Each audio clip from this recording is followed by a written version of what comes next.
Pemirsa, dari hasil evaluasi per 6 Desember 2020 yang dilakukan Satgas Penanganan COVID-19 Nasional, risiko penyebaran COVID-19 Bali menuju arah penurunan.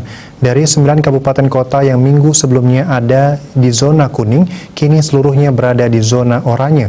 Artinya 2 kabupaten yang sebelumnya ada di zona risiko penyebaran rendah, yaitu Buleleng dan Klungkung, masuk zona risiko penyebaran sedang pada minggu ini. Pada minggu ini seluruh kabupaten masuk zona oranye yakni Jembrane, Tabanan, Badung, Denpasar, Gianyar, Bangli, Klungkung, Karangasem, dan Buleleng.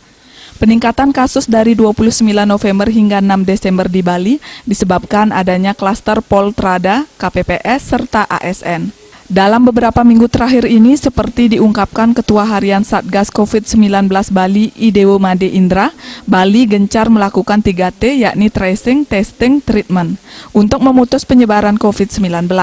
Dengan kata lain, penambahan kasus di Bali tidak terjadi secara kebetulan atau di luar dugaan pemerintah, tapi memang merupakan konsekuensi yang sudah diambil dan dipilih.